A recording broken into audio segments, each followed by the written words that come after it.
And now, it's time for another Dice Tower review with the Game Boy Geek. Hello my friends, it's the Game Boy Geek here. Today, we're going to be spy masters. And we're going to be trying to get our partners to know the code names of certain agents that are out in the field. But we're not going to do it just normally like all these crazy cool technology ways like the James Bonds of today. We're going to do it with lots of different words. And we're looking at code names here from Chex Game Edition, designed by Vlada Shavatel. So 2 to 12 players, plays in about, 15, 20 minutes. And it's a party-style game where you're trying to get people to guess words by giving them one-word clues, kind of like Password. I call this Password on steroids. Let's take a look.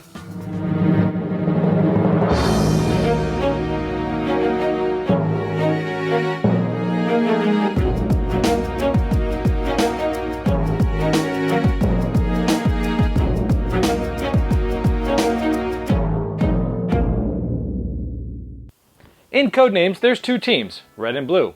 You're trying to get your team to finish all the clues that you need of this 25-word grid by giving one-word clues. Let's take a look. At the beginning of the game, you'll decide whether you're on that blue team or red team. Now just to show you, there's 8 tiles of the blue and red, and they're double-sided. One has a man and one has a woman just to make them gender neutral. So each of them have 8. Now, one team is going to find out who's going to go first. I'll show you that later. And that team will get what's called the double agent. He is, it's a blue background and women with red glasses or a red with blue glasses. This essentially just means it can be either team. If the blue team's going first, they will get this. They'll go first, but they have to get 9 clues finished before the second player team gets 8 clues finished. And this is sort of randomly decided. I'll show you how this happens. Now let's assume we're in a 4-player game. There's going to be 2 players on the clue giver side, one for the blue team, one for the red team, and on the other side of the table will be their partner. The blue partner will be sitting across, and the red partner will be sitting across from them. Now at the beginning of the game, the clue givers, the spy masters, will take one of these cards. There's a huge stack of these, but there's only one per game, and they will put this right in this little stand here so only the spy masters can see this. Now to them it looks like this. You can see there's 25 grid spaces. Some of them are for the blue team, some of them are for the red team. Whites are nobody's team, and the black X there on the left is the assassin. Nobody wants to hit that, because if you hit that, game's over. Now on the outside you see 4 blue marks. That means the blue team is the first player. The other ones that gets that extra double agent tile that you see right there on the left. So the guessers on the other side of the table will never see this, but just for the video's purpose, I will put it down so you can see this grid. Now again, this grid is that 5x5 grid that's like this. For example, this deck here is a word for the blue team, where beach is a word for the red team, and revolution is the assassin, and let's say pit is a neutral word on neither team. So as a blue team, I'm going to look at the words that are mine. I'm going to try to get as many as I can for them to guess, but by using a one-word clue. And the hard thing is not only am I trying to get them to guess my words, I don't want them to guess any of my opponent's words, the red team, and I definitely don't want them to guess the assassin, because if they guess the assassin's word, game's over, no matter which team does that. So I would say to them something like, bridle 2. So I give a one-word clue and the number of these cards that I'm trying to get them to guess. Now, of course, they don't know which ones are red, which ones are blue. They don't see this. They're looking at all of these words, which obviously are on the other side. They can see that there. They're trying to figure it out, and they look through this, and I'm hoping that they would look through all these cards and go, bridle. Let's see, bridle, bridle, bridle, bridle, bridle, bridle. Oh, horse. A horse has a bridle. But it's 2. So maybe they say, okay, I'm going to guess horse. And if they're correct, yes, I put a blue there because it's a blue. If they had said, let's just say Washington, for example, it would be red, and the red team would get to cover it up, and then it would be the red team's turn, so you just gave the other team a point. If they said vacuum, they would get, it's gray, it's neither turn, they would get this, our turn would end, and it would be the red team's turn, but that doesn't give a point to anybody. And of course, like I said, if they pick revolution, game's over, red team wins. So they picked horse. Good. Now, I said bridle 2. So they can either stop if they're not comfortable, or they can try for the second one. And let's say they go mouth, because the bridle goes on the horse's mouth. Good, excellent, correct. So then it'll be the red team's turn. and they would give a section of clues. So now it's the red team's turn. Maybe they look at this and they say, water, 2. And so the red team looks at this and they look at all of them and they say, okay, beach. Yes, correct, excellent. Now they might say, now what I'm really trying to get them to do is well. But a well could be a well in the ground, it could be get well.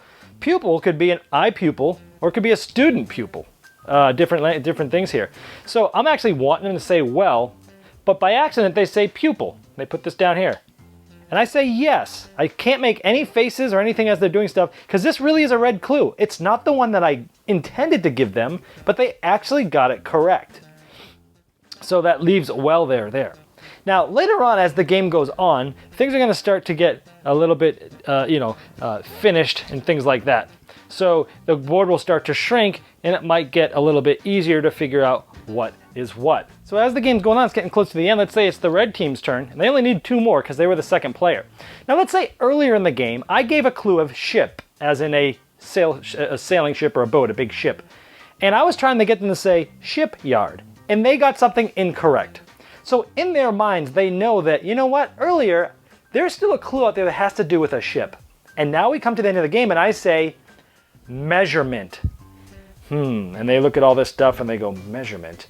And they go, oh, a yard is a measurement.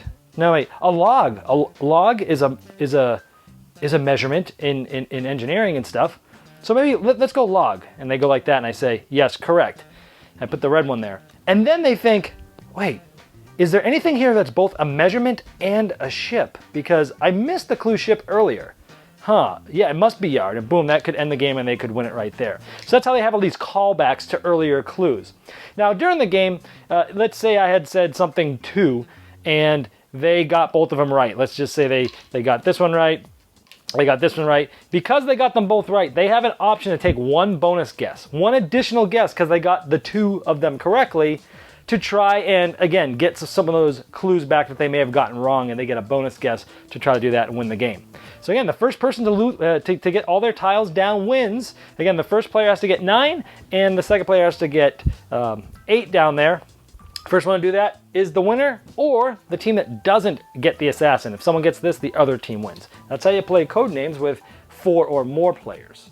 Now, if you're playing 2 players, one's the giver, one's the receiver, and you pick a color, and then every time it's the other team's turn, they automatically put this. So let's say I'm the blue team, I get something done, and the red team automatically just places one of these, but the clue giver gets to say which word this goes on, so there's some strategy to that, and then we keep going. Your object is to try to beat the other team who's putting down at least 1 per turn if you don't get anything wrong, and you see how many tiles they have at the end of the game, and you give yourself sort of a score there. That's the 2-player game. Now, the 3-player game can be played 2 ways. You could have 2 different clue givers, one on the red team, one on the blue team, and you have 1 person doing the clues, and that person's actually working with both of the spies, and the one who wins. Or if you're playing with it, you could also have 1 clue giver and play it the same variant as the 2-player variant, where there's 1 clue giver and a sort of a non-playing character, and the other 2 people are both trying to guess your clues together.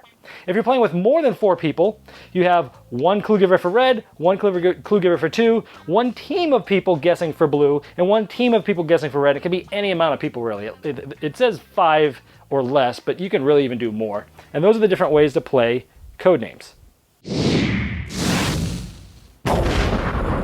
Mind is blown.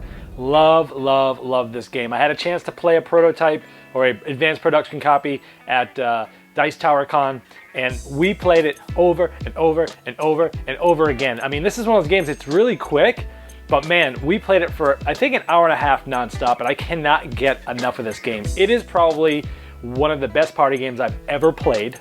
It's gonna be in my collection for a long time. I'm gonna be buying these for all of my friends and family that like party-ish games or word games at all. And I'm not typically a person that likes word games. But what I really love about this game is the synergy that you build with a partner. When you first start to play this game, you might not do that well. But then as you play it with the same partner over and over, you learn to think like each other. And it's an amazing experience when you two, without saying anything but 1 word to each other, over the course of multiple games, your brains just know how each other think. And that's fascinating to me. I was playing this with Patrick Nickel from Crash Games, and he was the clue giver. And again, the first 2 games we didn't do so well. And we got down towards the end, and it's just like, he said cheap, 2, and we had to get it to win. And I ended up picking China and then watch. And it wasn't like, there were a couple other clues that could have made sense, but I just had a feeling he was going there because of some of the things he'd done earlier. And I did it, and we just jumped up and exploded, high-fived. It's gonna create those type of reactions. The feelings of when you give a great clue and they pick up on it and they get it, it's a feeling that's hard to explain how cool that is in this game. Another thing I love about this game is the callbacks. So you're giving someone clues and they mess up. But later on, they're looking, the board is shrinking, there's less and less clues out there, and they've got in their mind, okay, he gave me this clue earlier about water, I didn't get it. What else here is about water? And you've got all these things that you're thinking about.